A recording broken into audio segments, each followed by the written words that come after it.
नमस्कार, मैं वरुण कुमार। टीडीएस को लेकर आई है एक बड़ी खबर। ये खबर क्या है और आपको इससे कितना फायदा होगा, आज मैं आपको बताऊंगा। मनी टाइम में स्वागत है आपका हमारे इस खास शो में, जहां हम आपको बताते हैं पर्सनल फाइनेंस से जुड़ी वो सभी खबरें जो डालती हैं आपकी जेब, आपकी जिंदगी पर सीधा असर। तो चलिए करते हैं शुरुआत। वन टाइम सेटलमेंट पर अब नहीं कटेगा टीडीएस। सीबीडीटी ने दी है बैंकों को राहत। बैंकों और फाइनेंशियल इंस्टीट्यूशंस को वन टाइम लोन सेटलमेंट और माफी पर अब 10% टीडीएस काटने की जरूरत नहीं पड़ेगी।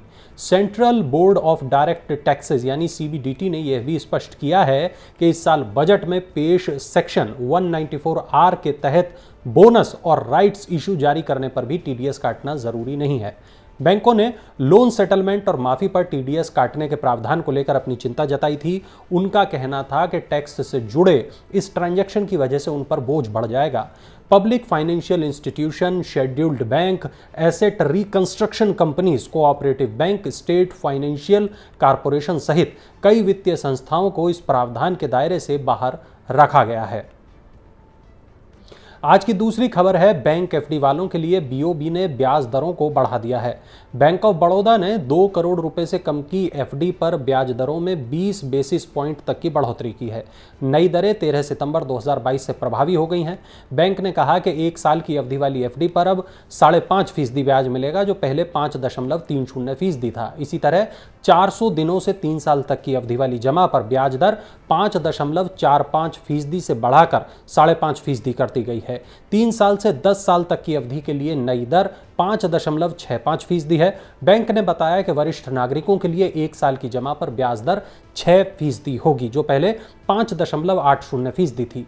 बैंक ने बड़ौदा टैक्स सेविंग्स सावधि जमा और बड़ौदा एडवांटेज सावधि जमा जैसी योजनाओं पर भी ब्याज दर में बढ़ोतरी की है। अब खबर है ऑनलाइन शॉपिंग वालों के लिए। 23 सितंबर से फेस्टिव सेल शुरू होने वाली है। ई कॉमर्स क्षेत्र की दिग्गज कंपनियों अमेजन और फ्लिपकार्ट 23 सितंबर से फेस्टिव सेल शुरू करेंगी। अमेजन इंडिया पर the Amazon great Indian festival 28 से 29 दिन तक चलेगा। वहीं फ्लिपकार्ट ने द बिग बिलियन डे सितंबर महीने के अंत तक चलाने की घोषणा की है। भारतीय स्टेट बैंक इस सेल में साझेदार है और इसके डेबिट और क्रेडिट कार्ड पर 10% की छूट मिलेगी। बचत करने वालों के लिए हमारी ये अगली खबर है। खुल गया है एक और नया NFO. ICICI prudential mutual fund ने एक नया फंड लॉन्च किया है। इसका नाम ICICI prudential Nifty 50 equal weight index fund है। इस फंड में अप्लाई करने की आखिरी तारीख 28 सितंबर है। यह फंड उन लोगों के लिए एकदम सही है जो डाइवर्सिफिकेशन चाहते हैं। अगली खबर मोबाइल ग्राहकों के लिए अच्छी है। टेलीकॉम सेक्टर में जल्द उतरेगी एक और कंपनी। ये बड़ी खबर है। अब जल्द ही अमेरिका की टेलीकॉम कंपनी सिस्को के मोबाइल फ़ोन कनेक्शन के लिए आप अप्लाई कर पाएंगे। अमेरिकी दूरसंचार उपकरण बनाने वाली सिस्को की सब्सिडरी वेबएक्स इंडिया को सरकार से टेलीकॉम लाइसेंस मिल गया है। अब इस ये जो कंपनी है राष्ट्रीय और अंतर्राष्ट्रीय स्तर पर टेलीकॉम सेवाएं उपलब्ध करा सकेगी। वेबएक्स इंटरनेट के जरिए वीडियो उपलब्ध कराने वाली पहली कंपनी है जिसे दूरसंचार लाइसेंस मिला है। अब खबर है ट्रेन यात्रियों के लिए शुरू होगी विशेष भारत गौरव ट्रेन। भारतीय रेलवे खानपान एवं पर्यटन निगम यानी आईआरसीटीसी ने आने वाले त्योहार के सीजन को देखते हुए भारत गौरव ट्रेन शुरू करने की घोषणा की है। आईआरसीटीसी ने बताया कि दिल्ली से कटरा की नवरात्रि स्पेशल ट्रेन 30 सितंबर से शुरू होगी। आईआरसीटीसी ने 4 रात और 5 दिन के पैकेज की घोषणा की है। इसका कुल शुल्क 11,990 रुपये प्रति व्यक्ति से शुरू होगा। ट्रेन में एक पेंट्री कार, इंफोटेनमेंट सिस्टम और सीसीटीवी कैमरे भी लगे होंगे। साथ ही सुरक्षा गार्ड भी ट्रेन में तैनात किए जाएंगे। अब खबर इंश्योरेंस सेक्टर से जुड़ी है। केनरा एचएसबीसी ने लॉन्च किया है एक नया plan. Canara HSBC life insurance ने I select guaranteed future plan launch किया है। यह प्लान उन डिजिटल सेवी ग्राहकों के लिए है जो अपनी जिंदगी के विभिन्न चरणों के लिए बचत करना चाहते हैं और गारंटीड आमदनी की तलाश में हैं। साथ ही अपने परिवारों के लिए वित्तीय सुरक्षा भी सुनिश्चित करना चाहते हैं।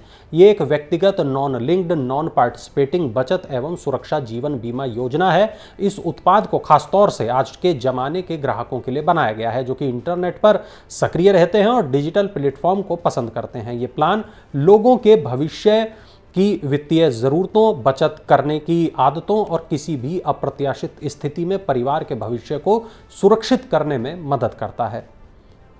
स्टार्टअप को बढ़ावा देने के लिए एक नया प्रयोग शुरू हुआ है। आइए जानते हैं ये क्या प्रयोग है, किसने शुरू किया है। मध्य प्रदेश सरकार ने स्टार्टअप की मांग पर राज्य में अपनी तरह के पहले प्रयोग को शुरू किया है। इसके तहत राज्य के सबसे बड़े शहर इंदौर का एक क्षेत्र 24 घंटे खुला रहेगा।